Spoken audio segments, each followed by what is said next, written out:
आज की कहानी एक ऐसे हैरान कुन मोड़ से शुरू होती है जिसने दोनों खानदानों को शदीद परेशानी में मुब्तला कर दिया। शामी और रमला की रुखसती में सिर्फ चंद लम्हे बाकी होते हैं, लेकिन इसी दौरान रमला खामोशी से एक ऐसा फैसला कर लेती है जिसका किसी ने ख्वाब में भी नहीं सोचा होता। इधर शादी की तकरीब अपनी आखिरी मरहले में दाखिल हो चुकी होती है। शामी दिल्हा बनकर स्टेज पर मौजूद होता है, जबकि तमाम मेहमान रुखसती का इंतजार कर रहे होते हैं।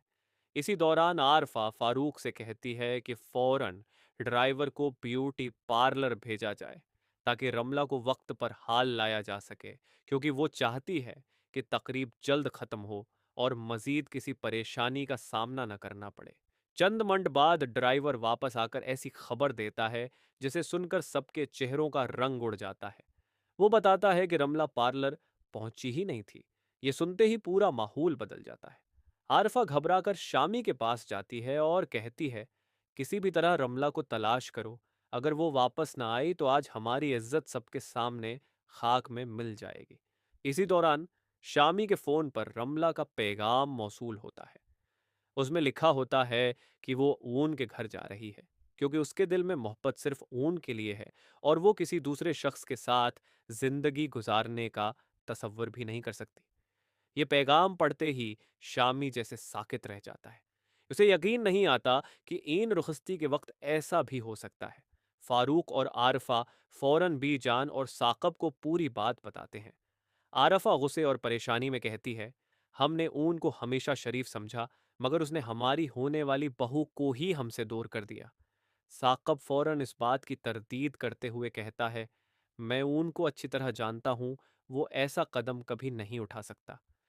इतने में शमसा भी अपनी राय देती है, लेकिन बी जान उसे रोककर हकीकत बयान करती हैं।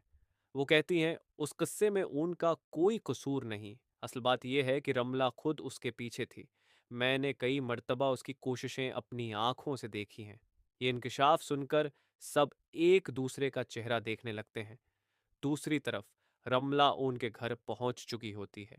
वो किसी की इजाज़त का इंतज़ार किए बगैर अंदर दाखिल हो जाती है। उसे रोकने की कोशिश करता है, मगर वो अपनी जिद पर कायम रहती है। उन हैरत से पूछता है, तुम यहाँ क्यों आई हो? रमला पूरे एतमाद से जवाब देती है, मैं अपनी रुखसती छोड़कर तुम्हारे पास आई हूँ। मेरा दिल सिर्फ तुम्हारे लिए धड़कता है, इसलिए अब मैं कहीं और नहीं जाऊंगी। ये सुनकर उन सख्त नाराज हो जाता है, मगर इसी वक्त एला उसे तहम्मुल से काम लेने का मशूरा देती है और कहती है कि पहले बी जान को सब हकीकत से आगाह कर दो। कुछ ही देर में फारूक और आरफा भी वहां पहुंच जाते हैं।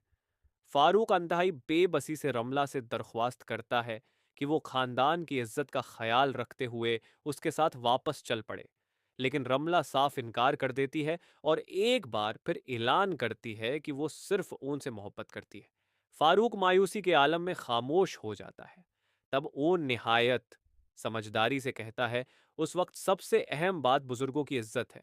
पहले उनके साथ वापस चली जाओ और तकरीब मुकम्मल होने दो। बाद में अगर अपनी जिंदगी के बारे में कोई फैसला करना चाहो तो सुकून से कर लेना, लेकिन अभी सबके जज्बात का ख्याल रखना जरूरी है। रमला आखिरकार उनकी बात मान लेती है और फारूक के साथ वापस जाने पर आमादा हो जाती है। रुखसत होने से पहले उन फारूक से आहिस्ता आवाज में कहता है, आज तो मामला संभल गया, लेकिन आइंदा के लिए उस मसले का कोई मुस्तकिल हल जरूर निकालें। उनकी दानशमंदाना सोच और तहम्मुल को देखकर फारूक बहुत मुतासर होता है। वापसी के दौरान वो अपनी